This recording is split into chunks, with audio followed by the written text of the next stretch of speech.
Pijao Editores presenta Nuestra Cultura. Amigos y seguidores de Nuestra Cultura TV, bienvenidos a un nuevo capítulo del programa. Los invito a que veamos los avances de los 3 temas y una nueva historia sobre la arquitectura de la ciudad. Estos los avances de los temas que verán en este programa. Carlos Orlando Pardo, un hombre admirable que sobre todo lo veo como un gestor cultural y como un hombre que se ha entregado de verdad a difundir la cultura en su región y en el país, que le ha dado lugar a escritores que no hubieran tenido otra manera de publicar sus obras y de empezar su carrera literaria. Cuando se crea el departamento del Tolima, Ibagué empieza a ser capital del departamento del Tolima, entonces hay que buscar cómo esas casas coloniales se refuncionalizan para que se vuelvan gobernación del Tolima. Con el tiempo se piensa que estas casas coloniales no tienen las características reales para ser sede de un gobierno departamental y entonces se debe demoler y generar un espacio más amplio y así sucesivamente hasta encontrar la gobernación que tenemos en la actualidad. Este viaje que hemos emprendido a Europa tiene fundamentalmente 2 núcleos centrales. El primero, la presentación de Marisa la Fugitiva en París, y el segundo, la presentación de la novena edición de Los Velos de la Memoria en la editorial Polibea de Madrid. Podemos decir que en el Líbano siempre existió un ambiente intelectual. Como dice Carlos Orlando, hay más escritores por kilómetro cuadrado que en cualquier parte. Nuestra Cultura. Es mucho lo que se ha hablado, mucho lo que se ha estudiado y se ha dicho acerca del centro de Ibagué. Esta vez, Andrés Francel, nuestro arquitecto invitado, nos cuenta cómo ha sido la evolución de este lugar. El centro de la ciudad de Ibagué podemos determinarlo o configurarlo alrededor de la calle Octava hasta la calle 14 y de la carrera primera hasta la carrera quinta. Principalmente este centro se configura de acuerdo con las leyes hispánicas de fundación de las ciudades que retoman varias de las políticas romanas. Entonces hay 2 ejes principales, uno es el Cardo, que se ubica en sentido norte-sur y tiene que ver con la calle 10, y otro es el decumano, que tiene que ver con la orientación oriente-occidente y corresponde a la carrera tercera. Originalmente se denomina calle del comercio y se va transformando. Por ejemplo, durante el primer periodo de la conquista es la carrera quinta la que comunica con Bogotá y con Honda, posteriormente es la calle 10 que conduce precisamente a la plaza fundacional, actualmente Plaza de Bolívar, y posteriormente la ciudad, en la medida en que va creciendo, es un eje gravitatorio en sí mismo. Por lo tanto, la carrera tercera se constituye en ese escenario comercial en el sentido de que allí es donde se vuelcan todos los elementos sociales, políticos, económicos, jurídicos, artísticos, todas las manifestaciones culturales que va a tener la ciudad.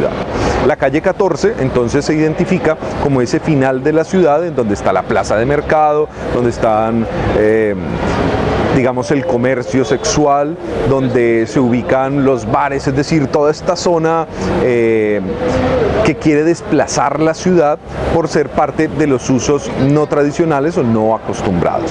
Si observamos, está la plaza fundacional, actualmente Parque de Bolívar.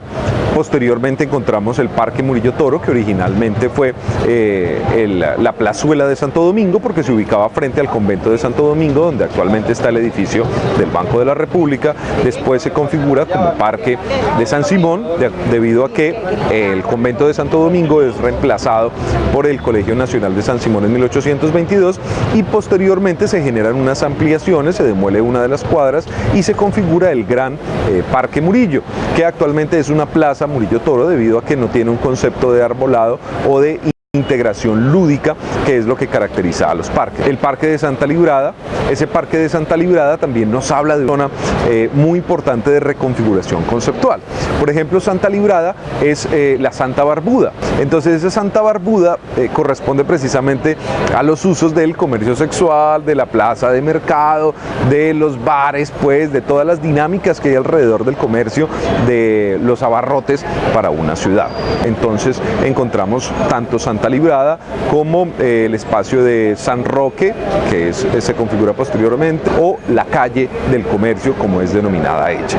El fin de la ciudad entonces entonces hacia la calle 14, luego se extendió en la medida en que fue creciendo la ciudad hacia lo que conocemos como la estación de policía o el comando de la policía de la calle 21. La carrera tercera muere realmente allí donde está el comando de la policía porque no se integraron las dos zonas de la ciudad.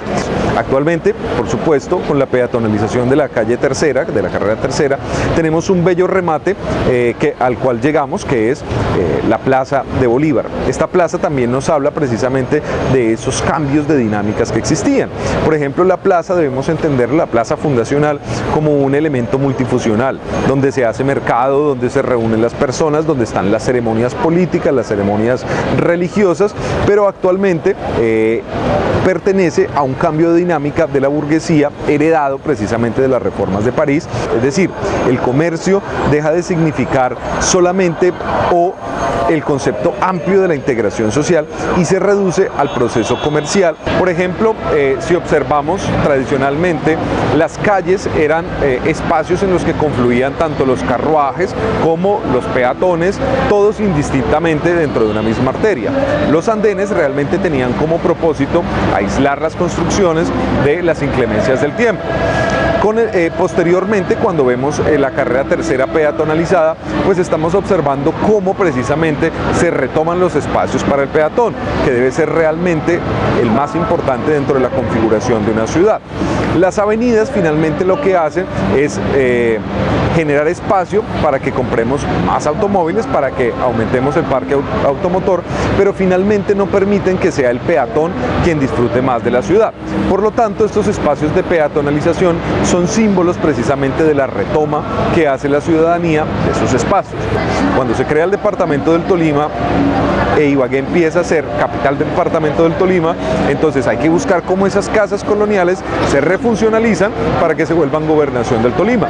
Con el tiempo se piensa que estas casas coloniales no tienen las características reales para ser sede de un gobierno departamental y entonces se debe demoler y generar un espacio más amplio y así sucesivamente hasta encontrar la gobernación que tenemos en la actualidad.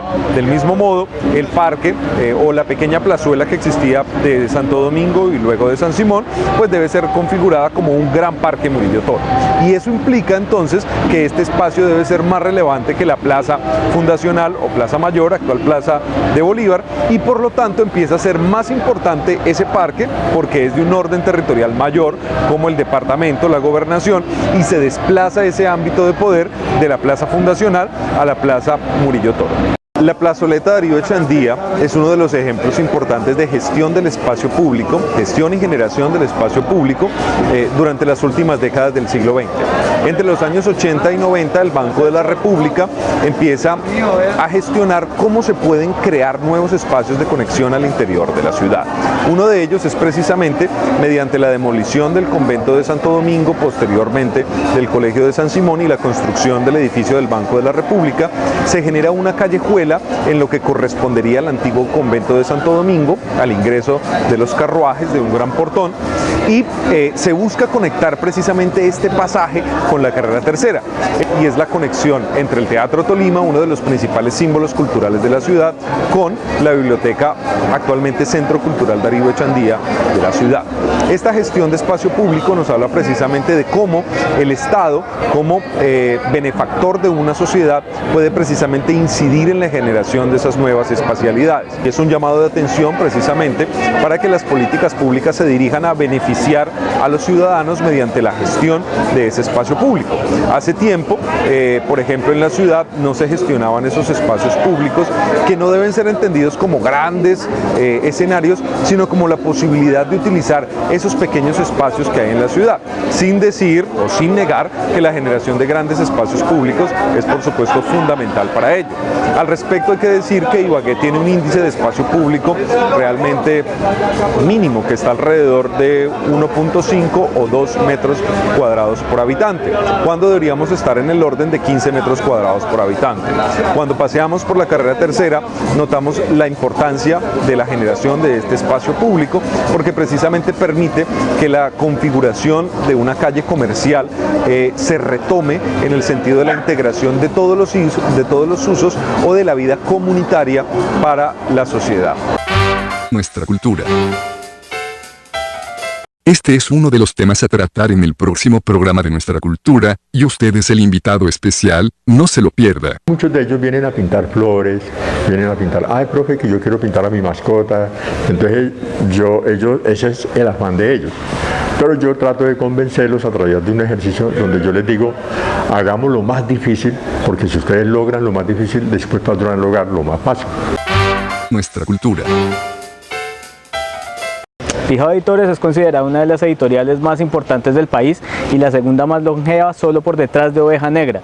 En esta ocasión, la doctora Paula Andrea Marín nos habla acerca de eso y la proyección de sus escritores. Hay otros libros que son importantes dentro del catálogo de Pijao. Por supuesto están las obras de Carlos Orlando Pardo y de Jorge Eliezer Pardo, que son las más publicadas dentro del catálogo de la editorial, pero al mismo tiempo las de Jorge Eliezer Pardo son las más reeditadas fuera de la editorial. Entonces esto también habla acerca de la circulación que tiene la obra de Jorge Eliezer Pardo y del trabajo que él ha hecho y que la editorial ha hecho por difundir su obra. A este trabajo ha contribuido mucho también la academia colombiana y sobre todo la academia extranjera en hacer énfasis en la importancia de estas publicaciones. Yo hice algo, fue un ejercicio muy pequeño y fue mirar en el catálogo de la Luis Ángel Arango, que como todos sabemos es pues la biblioteca más grande que tiene el país, y la biblioteca tiene algo muy interesante y es que uno puede revisar en su base de datos cuántas veces se ha prestado un libro. Entonces al ingresar los datos de los 26 libros de cuento de Pijao, Un vestido rojo para bailar boleros era el libro más prestado dentro de esos 26 títulos. Entonces eso nos habla de la vigencia de Un vestido rojo para bailar boleros, que ha tenido 10 ediciones en total, 13 ediciones dentro de la editorial Pijao, y aparte de Arango Editores y de La Serpiente Emplumada, que lo ha publicado. Y luego de Un vestido rojo para bailar boleros encontramos La violencia 10 veces contada. De nuevo, esto indica que no son temas anacrónicos. El erotismo no es un tema anacrónico, la violencia no es un tema anacrónico, sino que los lectores siguen interesándose por estos temas y porque los escritores les hablen de la realidad y les hablen de lo que les es familiar. Carlos Orlando Pardo, un hombre admirable, que sobre todo lo veo, aparte de escritor, obviamente como un gestor cultural y como un hombre que se ha entregado de verdad a difundir la cultura en su región y en el país. Un hombre que le ha dado cabida y que le ha dado lugar a escritores que no hubieran tenido otra manera de publicar sus obras y de empezar su carrera literaria. Uno de los datos que yo también encontré en la investigación, que creo que señala muy bien cuál ha sido el compromiso de Pijao por los escritores colombianos, es que la gran mayoría de títulos publicados es de autores inéditos, es decir, la mayoría de autores que han publicado libros en Pijao se trata del primer libro publicado por estos escritores. Y cuando hacemos estudios editoriales sabemos que cuando nos encontramos una editorial así es porque esa editorial tiene una intención claramente cultural. O sea, no le interesa tanto lo comercial, sino difundir el patrimonio literario de un país y ayudarle a empezar su carrera literaria a autores que no tienen oportunidad de publicar en otras editoriales. La Universidad del Tolima fue muy generosa conmigo por haberme invitado al Simposio de Estudios Literarios para poder exponer mi trabajo acerca de esta editorial. Yo había venido a entrevistar a Carlos Orlando Pardo. Fue muy positivo para mí que la universidad se enterara de que yo había hecho este trabajo y que quisiera que esta investigación hiciera parte del simposio. Yo creo que seguir insistiendo en lo que ha insistido Pijao y los fundadores de Pijao durante estos 47 años, y es quitarse el complejo de que por ser algo producido desde la región tiene menor valor que lo que se hace en Bogotá o lo que se hace en otras regiones. Colombia es un país de regiones, lo sabemos desde el siglo XIX. Bogotá es una capital que, como todas las capitales del mundo, trata a las regiones como algo de menor valor, como si lo que se hiciera en Bogotá es lo único que tiene validez, y creo que una responsabilidad de las regiones es precisamente hacerle ver a Bogotá o hacerle ver a esa capital que lo que se produce en las regiones también tiene un alto valor, una alta significación, y que es importante que las personas de las regiones se apropien y entiendan cuál es el valor de la cultura que se produce en estas regiones, para que escriban sin complejos, para que publiquen sin complejos y para que difundan lo que se hace desde las regiones sin complejos. Editores es una editorial, es un proyecto cultural, es una editorial que los mismos fundadores se han referido a ella como una editorial alternativa. Y me gusta mucho esa palabra porque ha sido realmente como ellos le han brindado una alternativa de publicación de sus obras para autores que no tenían acceso a editoriales de los grandes conglomerados comerciales o de las filiales españolas que se instalaron desde finales de los 70 y 80 en el país. Entonces esa editorial alternativa creo que se ha mantenido durante estos 47 años.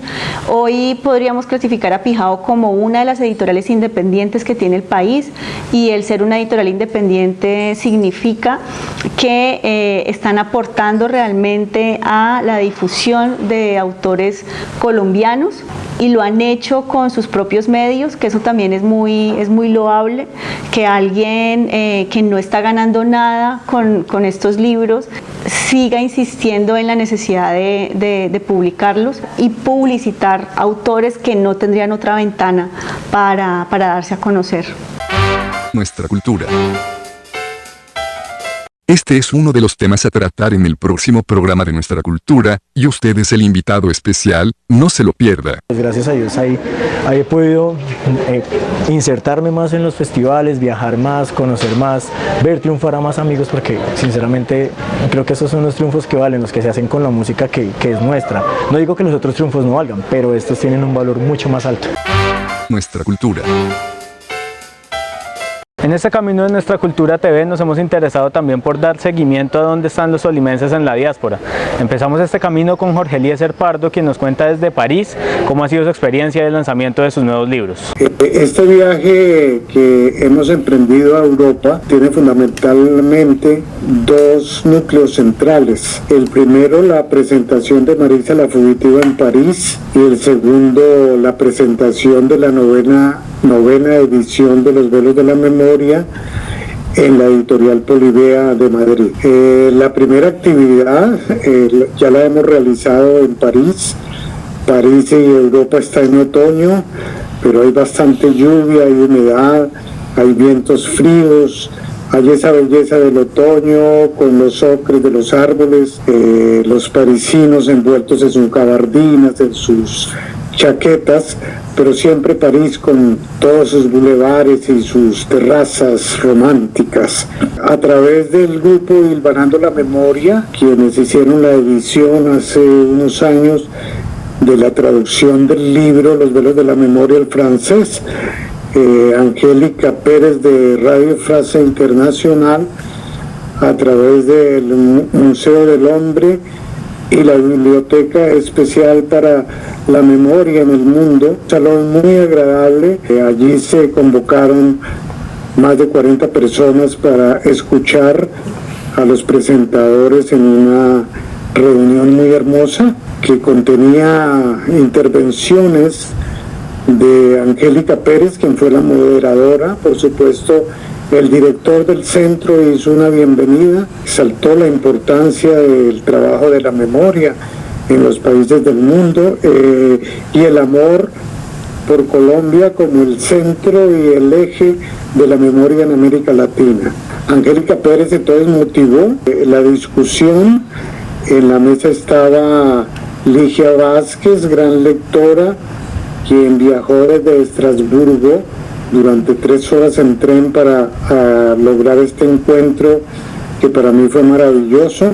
Ella, como parte de personajes de esta misma historia, se declaró como lectora, como si el personaje Marisa fuera ella y con lágrimas visibles contó algunas experiencias de su vida en Colombia y cómo tuvo que venirse a Europa. También estaba la legendaria periodista colombiana Nora Parra, también estaba Rodrigo, el director de Hilvanando la Memoria, y se entabló una conversación muy importante alrededor del libro y su trascendencia en el desarrollo de la historia de Colombia. Esto ha sido una experiencia muy importante.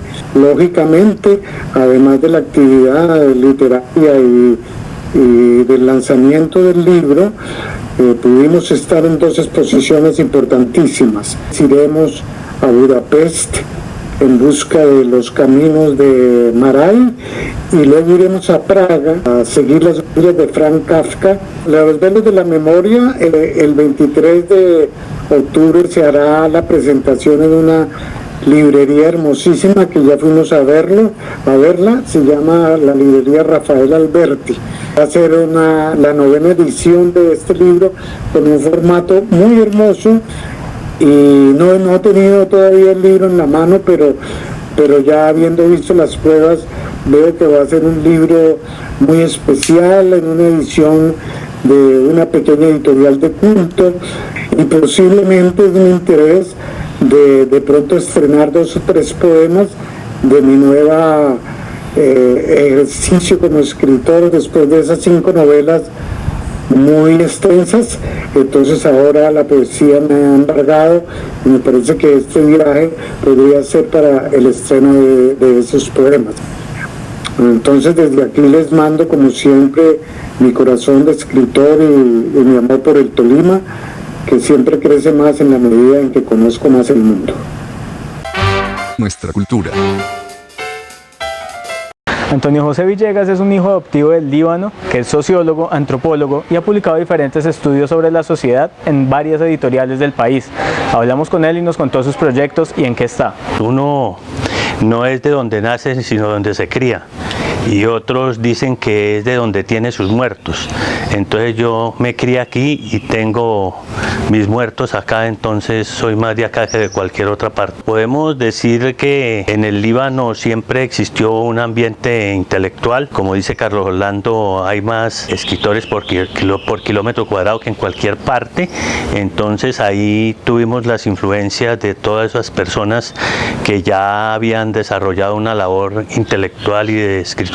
Y esa influencia pues nos marcó a nosotros y también intentamos ahí emular incluso el mismo papel de Carlos Orlando y de Jorge Eliezer, que vinieron después a Ibagué y que fueron cogiendo como un poco la delantera en la literatura. Lógicamente pues luego las luchas sociales, la ida de Camilo Torres en el año 65 al Líbano, los movimientos estudiantiles en el colegio y como vinculación con todos los muchachos que salían del Isidro Parra y iban a Bogotá a la Universidad Nacional. Entonces esa influencia se desarrolló durante todo como ese periplo intelectual y la tendencia lógicamente hacia las ciencias sociales, a la antropología, a la sociología, a la economía, pero fundamentalmente más de la sociología y de la historia. Fuimos dejando un poco como esas sociedades menos contemporáneas y dedicándonos más a lo contemporáneo, que es lo que muchos eluden, ¿no?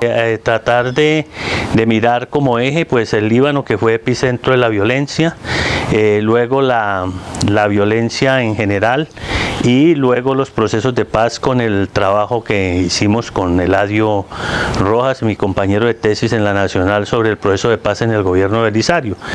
Incluso el año pasado ahí en la Universidad Nacional estuve tratando de mostrar por todo el país el problema de los acuerdos de paz y el fracaso de esos acuerdos, porque no se ha hecho lo que se prometió que se iba a hacer y eso va a complicar el país mucho. Ya se comienza a complicar, ¿no? La docencia yo creo que fue lo mejor que pude hacer para dedicarme a ella, porque me ha permitido cierta libertad, cierta posibilidad de pensar y además de darme espacio para estar permanentemente tratando de mejorar los pocos saberes que uno tiene. Carlos Orlando tuvo la idea de hacer un manual de la historia del Tolima y gentilmente me pidió que trabajara a un personaje que cumplió un papel muy importante como en la nueva historia, que fue Jorge Aníbal Villegas. Eso entonces permitió hacer como una especie de trabajo para esa historia del Tolima. Y luego ahí en la biblioteca de autores libanenses yo he hecho algunas cosas sobre Jorge Aníbal, su biografía, su papel en la nueva historia de Colombia, en el pensamiento crítico. Tengo planteado como hacer una especie de trabajo relatando la historia de algunos que han participado en ella pero que no están en la historia, y por ejemplo ese libro de Orlando Villanueva sobre Tulio Bayer, que es un médico que hizo una guerrilla en el Bichada, que se ha encontrado con otros personajes, entre esos otro coterráneo que lo conoció en París y un médico que dice Bayer que lo estuvo explotando en París, que yo también conocí, y conocí a su hermano el poeta Jorge Leiva, que también era muy amigo mío y que falleció no hace mucho tiempo. Entonces, como ir relacionando todas esas historias, pero dentro de un marco de lo que ocurre en todo el país. Entonces, aprovechar para hacer una historia a través de esos personajes y esos personajes que aparezcan en la historia que no han aparecido. Nuestra cultura. Con esta historia hemos llegado al final de un nuevo capítulo del programa. No olvides seguirnos en nuestras redes sociales como Nuestra Cultura TV, contarnos temas y proponernos historias. Hasta la próxima semana. Aquí termina Nuestra Cultura. Nuestra Cultura.